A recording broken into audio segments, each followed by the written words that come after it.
धन में हमसे पाप कराता है। एक राजा के पास बकरी थी,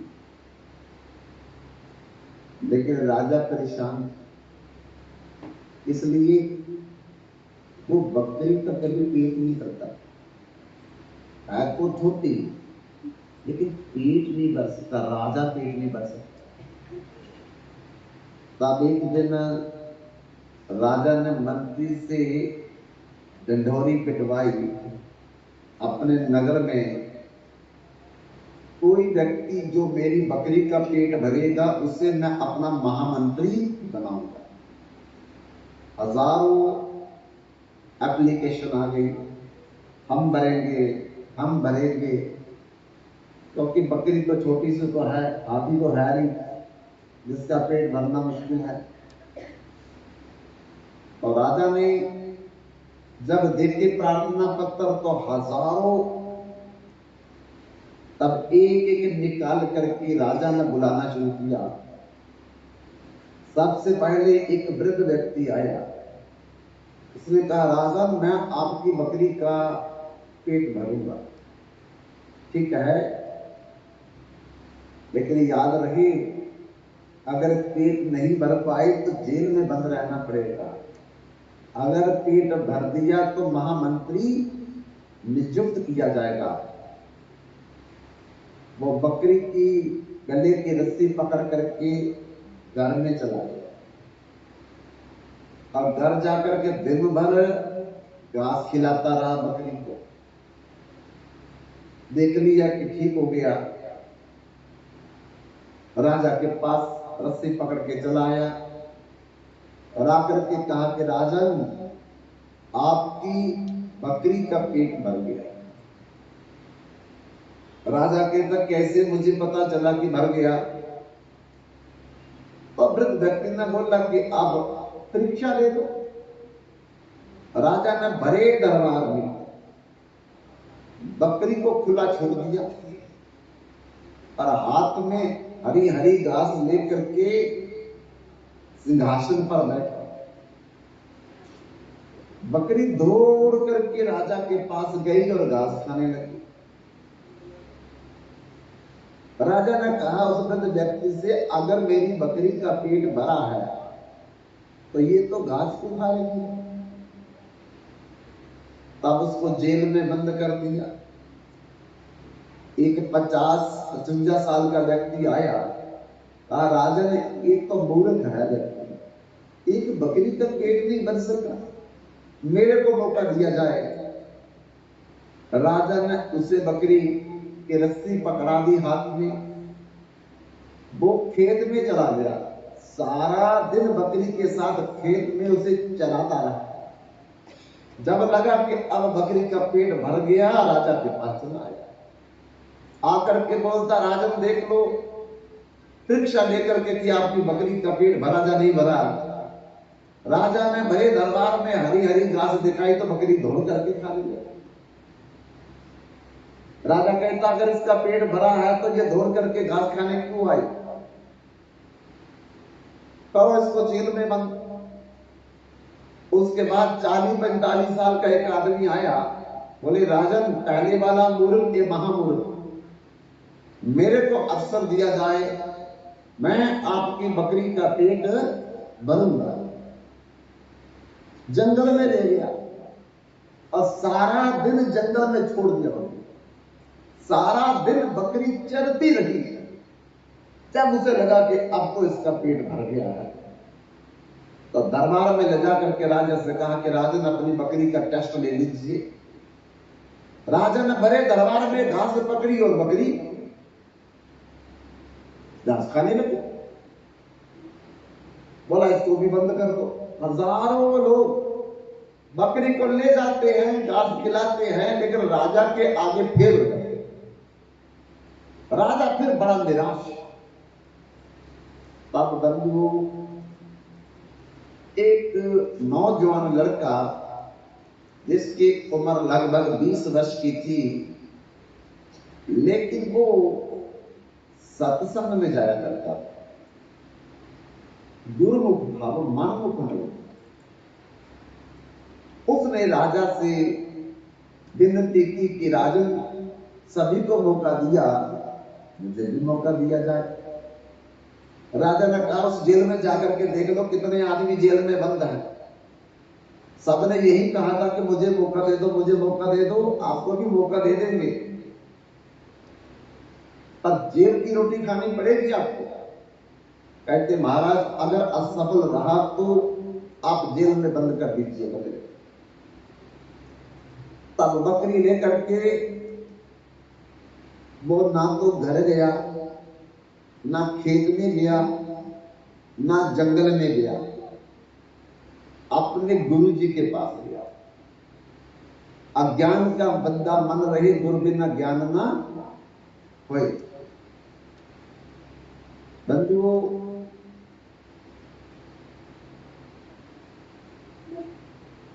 बड़ों की बहुत जरूरत है, लेकिन अब हम बड़े चाहते नहीं हैं, इसलिए वृद्ध आश्रम बढ़ते जा रहे हैं। क्योंकि हर कोई चाहता है कि हमारे वृद्ध माता पिता काम के ना काज के, सो मन नाज नास, इनको वृद्धाश्रम में दाखिल करवा दो। और वृद्ध आश्रमों की संख्या लगातार बढ़ रही है। ये हम सब के लिए डूब मरने की बात है कि वृद्ध माता पिता को वृद्ध आश्रमों में हम लोग जाके दाखिल करवा रहे हैं। भगवान राम के समय में 11,500 तक कोई भी वृद्ध आश्रम नहीं, कोई भी हॉस्पिटल नहीं था। भगवान राम के समय कोई भी किसी के घर में दरवाजा नहीं था, किसी की मृत्यु नहीं हुई 11,500 वर्ष, 11,000 वर्ष। क्या कारण? रोज सत्संग होता था, कथाएं होती, लोग माला फेरते। ये तभी संभव होगा। हम लोग चाहते तो हैं कि राम राज्य आ जाएगा, पर राम राज्य आएगा कैसे बताओ? कसौटी क्या है? वृद्धाश्रम तो बढ़ते जा रहे हैं, और भगवान राम के समय तो एक भी वृद्धाश्रम नहीं। हॉस्पिटल बढ़ते जा रहे हैं, भगवान राम के समय तो कोई भी हॉस्पिटल नहीं था। मरणों की संख्या बढ़ती जा रही है, चोरी की संख्या बढ़ती जा रही है, अपराध पाप की संख्या बढ़ती जा रही है, जबकि भगवान राम के समय ऐसा कोई पाप अपराध नहीं हुआ। तो राम राज्य कैसे आएगा? सत्संग से आएगा, कथा से आएगा, माला फेरने से आएगा।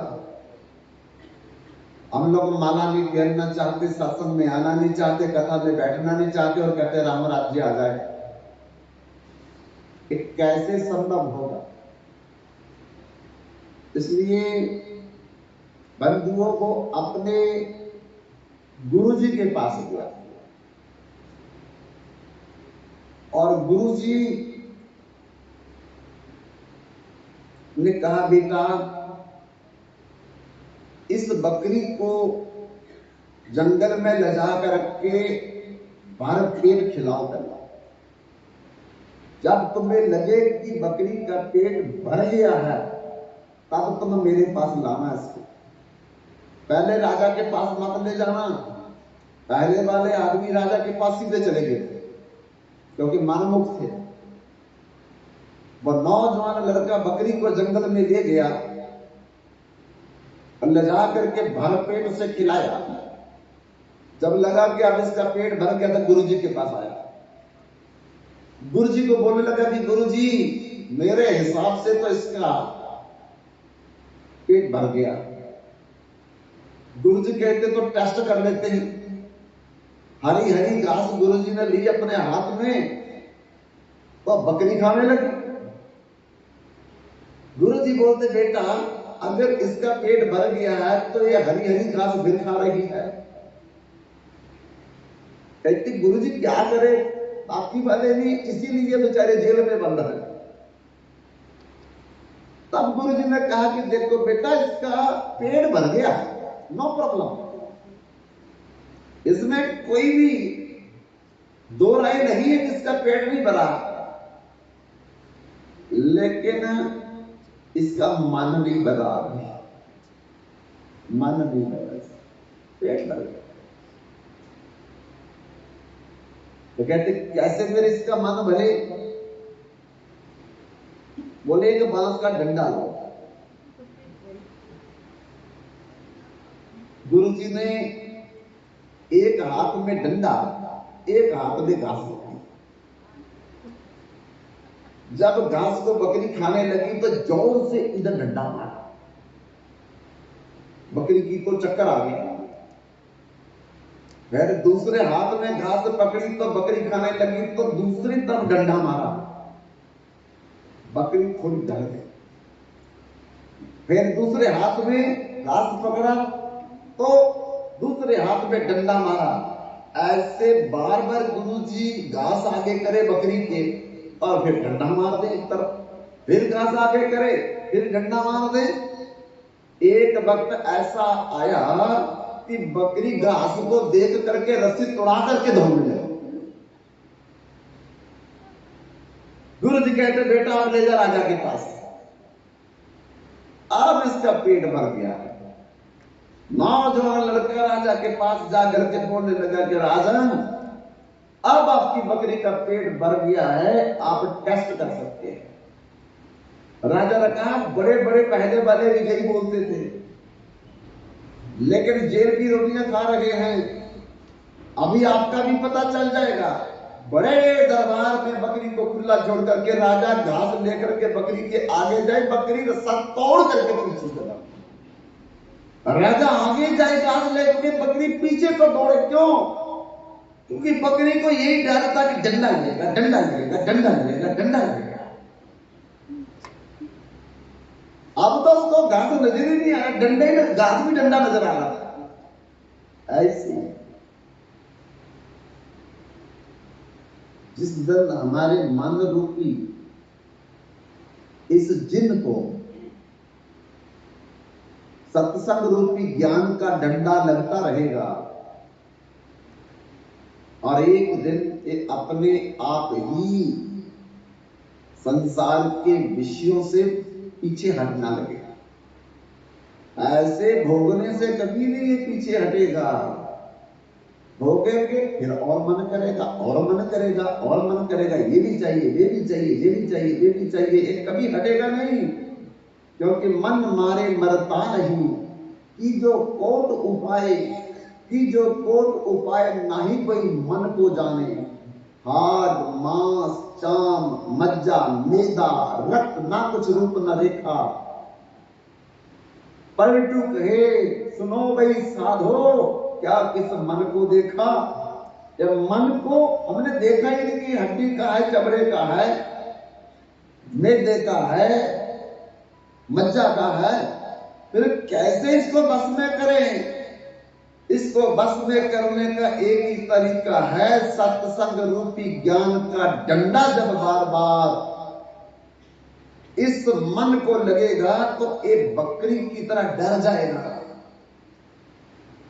और जब डर जाएगा तो फिर इसका संसार से मन हट करके भगवान में लग जाएगा। और कोई दूसरा तरीका नहीं है कामनाओं को कम करने का, खत्म करने का, बिना सत्संग और बिना भगवान की कथा को सुने बगैर। इसलिए भगवान गीता में कहते हैं चंचलम असंशयम महाबाहो दुर्निग्रह चलम अभ्यासेन चा वैराग्येन चा कुंतया। हे अर्जुन, अभ्यास और वैराग के साथ ही इस मन को बस में किया जा सकता है, और कोई भी दूसरा तरीका इसको बस में करने वाला नहीं है। अभ्यास का मतलब क्या है? बार बार सत्संग सुनना, बार बार कथा में जाना, बार बार सीताराम राधे श्याम बोलना। और वैराग क्या है?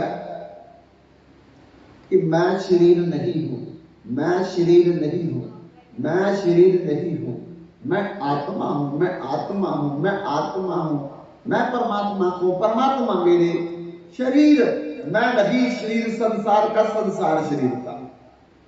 ये बार बार वैराग कि मैं शरीर नहीं, मैं आत्मा हूं, आत्मा का परमात्मा और परमात्मा आत्मा का। शरीर संसार के लिए दिया है और संसार के जितने भी पदार्थ हैं ये शरीर के लिए, मेरे लिए नहीं बने हैं, मेरे लिए नहीं बना। कोई भी दुनिया का कोई पदार्थ मेरे लिए नहीं है। जो कुछ बना है शरीर के लिए बना, रोटी कपड़ा मकान जो कुछ भी है, each and everything are our physical body, हमारी शरीर के लिए है। लेकिन आत्मा के लिए कोई भी संसार की चीज नहीं है। आत्मा के लिए कथा, सत्संग और कीर्तन है। जब तक इसको ये नहीं सुनाएंगे तब तक इसकी भूख नहीं मिटेगी, इसको शांति नहीं मिलेगी, कमजोर होती जाएगी। और जैसे जैसे ये कमजोर होती जाएगी मन इस पर हावी होता जाएगा, और मन जितना हावी होता जाएगा वो संसार में खींच करके ले जाएगा। क्यों? क्योंकि मन माया का पुत्र है, आत्मा भगवान की पुत्री है। इसलिए हर अंश अपने अंशी की तरफ जाता है। तो मन माया का पुत्र है तो माया की तरफ जाएगा, और आत्मा भगवान की पुत्री है तो इसलिए ये भगवान की तरफ जाना चाहती है। इसमें दो राय नहीं है। इसलिए नारद जी ने समझाया कि भगवान वेद व्यास जी, आपने जो कामनाओं को खत्म करने के लिए अलग अलग देवी देवताओं की आराधना के लिए बोला है, ये कामना खत्म नहीं होगी और बढ़ जाएगी। तब वेद व्यास जी ने लिखा, मैंने मुक्ति के लिए भी व्यवस्था बनाई है। और नारद जी कहते ये तो सबसे खराब बात लिख दी आपने, मुक्ति मोक्ष। कहते कैसे? और नारद जी ने व्यास जी को समझाया है कि अरे धर्म तो फिर भी अच्छा, अर्थ फिर भी अच्छा, कामना फिर भी अच्छी, लेकिन जो मुक्ति की बात की है आपने और तो और भी खराब, एकदम भगवान से विमुख कर दिया। जैसे मान लो किसी का बहुत लाडला पुत्र है और वो अपनी मां से बड़ा प्यार करता है, पिता से भी बहुत प्यार करता है, माता पिता भी उसे बहुत लाड प्रेम करते हैं। अब धीरे धीरे बड़ा हुआ तो माता पिता को उसके विवाह की चिंता हो गई। एक दिन माता पिता ने उस अपने लाडले पुत्र का विवाह कर दिया। बहू घर में आई, 2-4 महीने तो ठीक ठाक रहे, और 5वें महीने बहू की बातें सुन करके बहू का पढ़ाया पुत्र आकर के माँ बाप से बोलने लगा कि देखो पिताजी, माताजी, हम आपके साथ अब नहीं रहेंगे। क्या हो गया पुत्र? बस हमारा बैंक बैलेंस दे दो, हमारी जमीन का हिस्सा दे दो, हमारे मकान का हिस्सा दे दो, हमारे लॉकर का हिस्सा दे दो, हमारे बिजनेस का हिस्सा दे दो, हम अलग रहेंगे, मुक्त रहेंगे, ना आपकी सेवा करेंगे ना आपके साथ रहेंगे। तो बताओ माता पिता को सुख मिलेगा या दुख मिलेगा? दुख मिलेगा। जिसका लाडला पुत्र इतने सालों से सेवा कर रहा था, माता पिता के प्राण था, आज वही पुत्र आकर के विवाह के बाद अपने माता पिता को बोलने लगा कि हमको अलग कर दो, हमारा जमीन का हिस्सा, व्यापार का हिस्सा, घर का हिस्सा, लॉकर का हिस्सा, बैंक के अकाउंट का हिस्सा, सब हमको अलग कर दीजिए, अब हम आपके घर में नहीं रहेंगे, अलग घर बना करके रहेंगे। बताओ माता पिता को खुशी होगी या दुख होगा? ऐसे ही मुक्ति का मतलब है 5 प्रकार की मुक्ति कही गई है।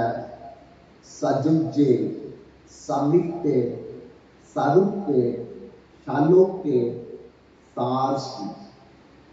इसका मतलब है कि भगवान जैसी शक्ल बना करके भगवान के लोक में रहना, चार भुजा वाला बन करके रहना, समीप पे भगवान के नजदीक रहना, सेवा नहीं करना, नजदीक रहना। पत्नी पति के इर्द गिर्द घूमती रहे और पति बोले थोड़ा चाय बना लो, फिर इर्द गिर्द घूमे, अरे आपको बोला चाय बना दो, अरे चाय की बात छोड़ो, देखो मैं आपके आगे पीछे घूम रही हूं। अरे आगे पीछे घूमने से क्या होगा, मुझे जो चीज चाहिए वो तो बना दो, अरे छोड़ो उसको, मैं देखो आपके आगे पीछे लगातार घूम रही हूं।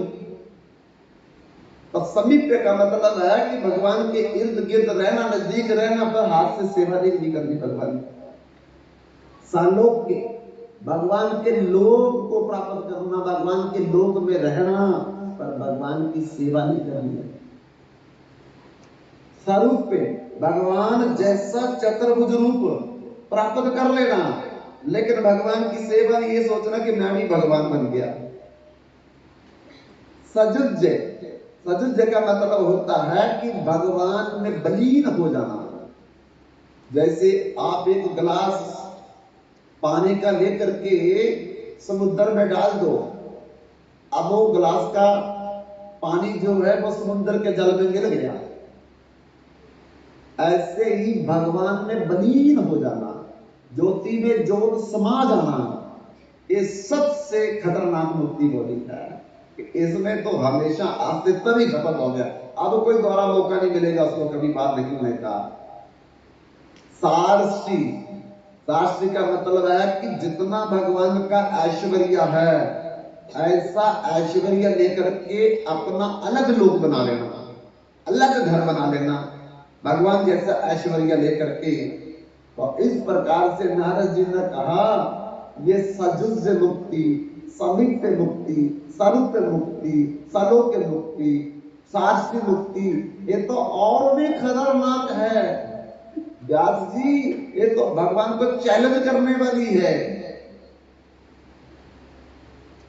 तो इसीलिए आपको मन की शांति नहीं मिल रही है। तब व्यास जी ने कहा कि फिर आप बताओ गुरुदेव, मुझे मानसिक शांति कैसे मिलेगी? तो देव ऋषि नारद ने कहा मैं अपनी आत्म कथा सुनाता हूं। जब भगवान एकांत में बैठे थे तो उनके मन में आया एको हम बहुशाम, सृष्टि रचना करने की भगवान के मन में आई और भगवान ने संकल्प किया। संकल्प करते ही उनके सामने ब्रह्मा जी प्रकट हुए और ब्रह्मा जी तो भगवान को दिखाई दे रहे थे, पर भगवान ब्रह्मा को दिखाई नहीं दे रहे थे। तब ब्रह्मा जी सोचने लगे अरे मेरे को किसने जन्म दिया है? आगे देखे एक मुख, बाएं देखे दूसरा मुख हो गया, दाएं देखे तीसरा मुख हो गया, पर पीछे देखे चौथा मुख, चतुर्मुख ब्रह्मा बन गया। तब भी सारा घूम फिर के देखने लगे, लेकिन कहीं भी जन्मदाता, जन्म देने वाला ब्रह्मा को दिखाई नहीं दिया। तब बहुत समय के बाद आकाशवाणी हुई, ए ब्रह्मा जी, अगर जन्म देने वाले को देखना चाहते हो तो तपहा तपहा तपहा, तप करो। तप करने के बाद भगवान को आप देख पाओगे। तब ब्रह्मा जी ने, अरे उस समय जल था, पृथ्वी नहीं थी, और जल के ऊपर ब्रह्मा जी को एक कमल के ऊपर प्रकट किया। चारों तरफ जल ही जल है, पृथ्वी है ही नहीं। तो ब्रह्मा जी आंखें बंद करके कई हजार वर्षों तक तप करते रहे भगवान का। तब भगवान चतुर्भुज रूप में सामने ब्रह्मा जी को दिखाई दिए। ब्रह्मा जी ने भगवान को प्रणाम किया और कहा कि हे स्वामी, मुझे आदेश करो, इसलिए मुझे आपने प्रकट किया है। भगवान ने ब्रह्मा जी से कहा, एक को हम बहुश्याम, मैं सृष्टि की रचना करवाना चाहता हूं, इसीलिए सबसे पहले मैंने आपको प्रकट किया है। अब आप सृष्टि की रचना करो। ब्रह्मा जी बोलने लगे कि सृष्टि की रचना कैसे करूं, ये तो मुझे ज्ञान है नहीं। भगवान कहते चिंता मत करो, सृष्टि रचना करने का ज्ञान हम देंगे आपको। तो उस समय भगवान ने ब्रह्मा को चतुर्श्लोकी भागवत सुनाई है। चतुर्श्लोकी, अगर कोई व्यक्ति अपने जीवन में इसका पाठ करता है, उसे 18,000 श्लोक पढ़ने वाली पूरी भागवत के पढ़ने का फल मिलता है। अगर कोई इसको सुनाता है, जहां कोई सुनता है, तो 18,000 श्लोक सुनने का या सुनाने का फल मिल जाता है। केवल 4 श्लोक जो आदि में ब्रह्मा को भगवान ने सुनाए थे। तो एक बार हम भी थोड़ा बोल लेते हैं, सुन लेते हैं और सुना लेते हैं, और इसका अर्थ भी संक्षेप में बोल देंगे। भगवान कहते हैं, ब्रह्मा अहमेवास्मि भागवते नान्यर्जत सत सत परम पश्चादहम जदे तत् जो विशिष्येत सोऽस्मि हम रित्यर्थम जत प्रतीयेत न प्रतीयेत चाकमनि तद विद्यादात्मनो मायं यथा अवासो यथा तमा यथा महांति भूतानि भूतेषु च अवचेष्वनो प्रविष्टानि अप्रविष्टानि तथा तेषु न तेष्वहम् एतावदेव जिज्ञासं तत्तव जिज्ञासुनात्मना अन्वे व्यतिरेकाव्यं जत स्यात् सर्वत्र सर्वदा। ये 4 श्लोक, 18,000 श्लोक सुनने का, बोलने का, सुनाने का फल मिलता है। इसलिए बंधुओं, पहले श्लोक में भगवान ने सत्य का ज्ञान करवाया, दूसरे श्लोक में भगवान ने ब्रह्मा को माया का ज्ञान करवाया, तीसरे श्लोक में भगवान ने जगत का ज्ञान करवाया, चौथे श्लोक में भगवान ने आत्मा का ज्ञान कराया। भगवान बोलने लगे, ब्रह्मा, जब कोई नहीं, तुम भी नहीं थे, मैं, और जब संसार की रचना होती है तो उस संसार के अंदर भी मैं ही रहता है, तभी वो संसार कहलाता है। अगर मैं ना रहूं तो संसार जड़ हो जाएगा। जैसे जब तक भगवान हमारे अंदर है तो हम चलते फिरते, देखते सुनते, सूंघते हैं, स्पर्श करते हैं। जब भगवान निकल जाते हैं तो आंख तो रहती है, देखती नहीं, मुख तो रहता, बोलता नहीं, कान तो रहते, सुनते नहीं है। ऐसे पूरा संसार हमसे तो बना है संसार। जब तक भगवान इस संसार में रहते हैं ये संसार चेतन है, और जब भगवान इससे निकल जाते हैं ये जड़ हो जाता है। और भगवान कहते हैं, ब्रह्मा, जब ये संसार नहीं रहता हम फिर भी रहते हैं। कैसे? उदाहरण दिया भगवान ने, जब बर्फ का गोला नहीं बना होता तो जल तो रहता है, जब बर्फ बनती है तो बर्फ में भी जल ही रहता है, जब बर्फ पिघल जाती है तो बर्फ पिघलने के बाद फिर जल ही रहता है। ऐसे भगवान कहते हैं कि जब जगत नहीं तो मैं था, जगत में भी मैं हूं, जगत नहीं रहेगा तब भी मैं रहता हूं। गहने बनाने से पहले सोना है, जब उस सोने के गहने बन गए तो उसमें भी सोना है। जब गहने आग में डाल करके पिघला दिए गए तो तब भी सोना है, गहना चला गया। ऐसे भगवान कहते कि मैं त्रिकाल सत्य हूं, मेरा ना आदि ना मध्य ना अंत, गुरु नानक देव ने भी कहा, तुम्हारी गत मित तुम ही जानी, नानक दास सदा कुर्बानी। कोई न जाने तुमरो अंत, ऊंचे से ऊंचा तू भगवंत।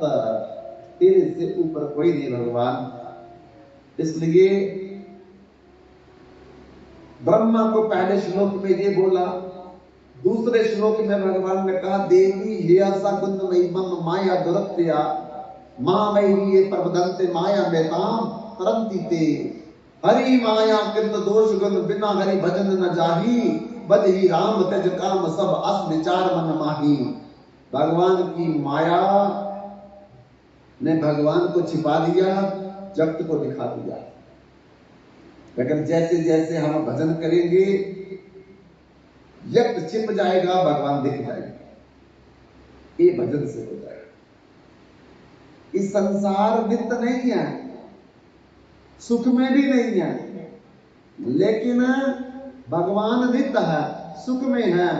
पर भगवान नित्य होते हुए भी, सुख में होते हुए भी हम भगवान को नहीं चाहते। हम संसार चाहते और संसार की चीजें ही चाहते हैं। एक तरफ भगवान खड़ा हो जाए, एक तरफ संसार की चीजें रख दी जाए, हम पता क्या बोलेंगे, हमको चीजें दे दो, हमको भगवान नहीं चाहिए। दुर्योधन ने क्या मांगा? सेना मांग ली, भगवान को नहीं मांगा। तो अर्जुन ने सेना नहीं मांगी, भगवान को मांग लिया। तो बाद में जीत किसकी हुई? अर्जुन की हुई। ऐसे अरे भगवान को छोड़ करके पूरा संसार भी हमको मिल जाएगा, पर सुख नहीं मिलेगा। और अगर हम भगवान को मांग लेंगे, भगवान मिल जाएंगे, संसार अपने आप ही मिल जाएगा। बिन मांगे मोती मिले, मांग मिले ना भीख। अरे भगवान जब मिल जाएंगे तो भगवान के पास ही तो संसार है, उसी का तो संसार है। हम भगवान को कहते तुमको नहीं चाहिए, संसार चाहिए। अरे ये तो बहुत बड़ी मूर्खता है। कहो ये नहीं चाहिए, आपको चाहिए, तो आप मिल गए तो सारा कुछ मिल गया। जैसे एक राजा विदेश में गया और जब वापस आने लगा तो सोचने लगा कि अपनी बहुत रानियों के लिए क्या लेकर के जाऊं। पर अगर मैं कुछ ले गया तो रानियों को पसंद नहीं आएगा, तो लड़ाई बढ़ जाएगी। उसके लिए बढ़िया लाया, मेरे लिए बढ़िया नहीं लाया, उसके लिए महंगा लाया, मेरे लिए सस्ता लाया। बोले इस लड़ाई से बचने का एक ही तरीका है कि अपने नौकर को भेज करके अपने देश में रानियों से लिस्ट बना करके कहा जाएगी, जो जो लाना बोल दो। नौकर चला गया रानियों के पास, एक एक रानी के पास जाकर के लिस्ट बना करके ले आया, क्या क्या चाहिए, राजा को आकर के दे। राजा लिस्ट पढ़ता जाए, नौकर से सामान मंगवाता जाए और रानी का नाम लिखता जाए कि ये रानी का ये सामान, ये रानी का ये सामान, ये रानी का ये सामान। हजारों रानियां, हजारों रथ पर दिए। लेकिन जब छोटी रानी की लिस्ट पढ़ने लगे तो राजा रोने लगा। सब डर गए कि छोटी रानी की लिस्ट पढ़ के राजा क्यों रो रहा है। लेकिन हिम्मत किसी की नहीं, राजा को कौन पूछे, राजा को कौन पूछे। तब वृद्ध विजीत था एक, उसने हिम्मत दिखा करके राजा के पास जाकर के पूछा कि राजा, इतनी लिस्ट पढ़ी रानियों की तो रोए नहीं, ये छोटी रानी की लिस्ट पढ़ते पढ़ते क्यों रो रहे हो। तो राजा ने बताया कि ये बजी, बाकी रानियों ने तो अपने अपने रुचि मुताबिक सामान मंगवाया था मेरे से, लेकिन इस रानी ने कोई सामान नहीं मंगवाया मेरे से। और उल्टा लिखा इसमें, हे राजा, मैं आपकी दासी हूं और आप मेरे स्वामी हैं। मैं हर रोज जब आप महल में रहते थे, सबसे पहले उठ करके आपके चरण स्पर्श करती थी, फिर मैं आपकी चार परिक्रमा करती थी, फिर भगवान की पूजा करने के बाद मैं आपकी भी पूजा करती थी, भगवान को भोग लगाने के बाद फिर मैं आपको भी प्रसाद खिला करके फिर खुद प्रसाद खाती थी। और जब से आप गए हैं तब से चरण स्पर्श भी चले गए, परिक्रमा भी चली गई, आपकी आरती भी चली गई, आपका प्रसाद भी मेरे से चला गया। आकर के जल्दी इस दासी को अपनी सेवा का मौका प्रदान कीजिए। तब राजा रो रहा था और राजा ने कहा कि देखो, इसने मेरे से कुछ नहीं मांगा, मेरे को मांगा। रानियों ने मेरे को नहीं मांगा, मेरे से वस्तुएं मांगी है। अब देखो, रानियों ने जो मांगा उनको मिला, लेकिन छोटी रानी ने कुछ नहीं मांगा, राजा को मांगा। तो राजा खुद बाजार गया, बाकी रानियों के लिए नौकरों से सामान मंगवाया था, छोटी रानी के लिए खुद बाजार गया मार्केटिंग करने के लिए, शॉपिंग करने के लिए, खरीदारी करने के लिए। जो जो राजा को पसंद आया, बड़े बड़े रथ भर लिए राजा ने छोटी रानी के लिए, और लेकर के अपने देश में आया। जिस रानी का महल आए, नौकर को भेज करके उसका सामान भेज दे। जिस रानी का महल आए, नौकर के सामान दे करके भेज दे, खुद ना राजा जाए।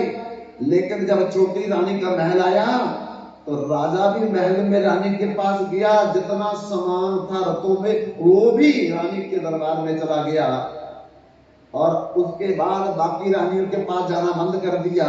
छोटी रानी के महल में राजा रहता है।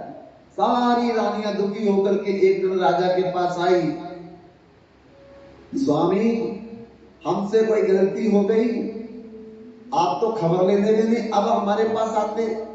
तो राजा बोलने लगा, इसमें मेरा दोष नहीं है। अरे जो तुमने मांगा तुमको मिल गया, जो छोटी रानी ने मांगा छोटी रानी को मिल गया। इसलिए बंधुओं, राजा भी मिला तो राजा का सारा सम्मान भी छोटी रानी को मिल गया। ऐसे संसार मांगेंगे भगवान से तो संसार तो मिल जाएगा, पर संसार दुख रूप है, भगवान सुख रूप नहीं मिलेगा। और अगर भगवान को मांग लेंगे तो भगवान तो मिलेगा ही। भगवान के अनंत कोटि ब्रह्मांड है, ये तो एक ब्रह्मांड की चीजें मिलेगी, अनंत कोटि ब्रह्मांड ही मिल जाएंगे हमको। तो फिर भगवान महंगा है या संसार महंगा है? इसलिए अब प्रभु कृपा करो, एक ही भांति सब तज भजन करो बिना राशि। भगवान से यही प्रार्थना करो कि हे प्रभु, मेरा मन हमेशा आपके चरणों में लगा रहे और मैं आपकी नित्य सेवा में लगा रहूं। यही मेरे मन के अंदर बार बार इच्छा, कामना, वासना, तृष्णा उठती रहे। तो बंधुओं, ब्रह्मा जी को भगवान ने बताया, ये मेरी माया के कारण ही लोग संसार में भ्रमित होते जा रहे हैं। और तीसरा संसार के बारे में बताया कि प्रभ बिन तेरा कौन सहाय, को मात पिता सुत बनिता तू काहे को भाई, दान धर्मी सुख संपत्ति सगरो यही मानियो अपनाई, प्राण चले कोई संग न जाए तू रहियो लपटाई, दीन दयाल सदा दुख भंजन ताको प्रति न लगाई, क्या नानक ये जग है झूठा यूं सपना रहनाई। जैसे रात का सपना सच नहीं होता, ऐसे ये दिन का सपना है, ये भी सच नहीं है। बंधुओं, अगले श्लोक में आत्मा के बारे में बोला कि भगवान कहते हैं, आत्म और परमात्मा रूप में मैं प्रत्येक प्राणी के शरीर में रहता हूं और प्रत्येक प्राणी मेरे में रहता है। फिर आगे बोल दिया, मैं किसी प्राणी में नहीं रहता हूं, कोई प्राणी मेरे में भी नहीं। ये उल्टा सीधा सवाल कर दिया ब्रह्मा जी को। ब्रह्मा जी को समझना है कि पहले आप कहते हो कि मैं हूं सब प्राणियों में, फिर कहते हैं कि ये सब प्राणी मेरे में है, फिर कहते हैं मैं सब प्राणियों में नहीं हूं, ये सब प्राणी मेरे में नहीं है।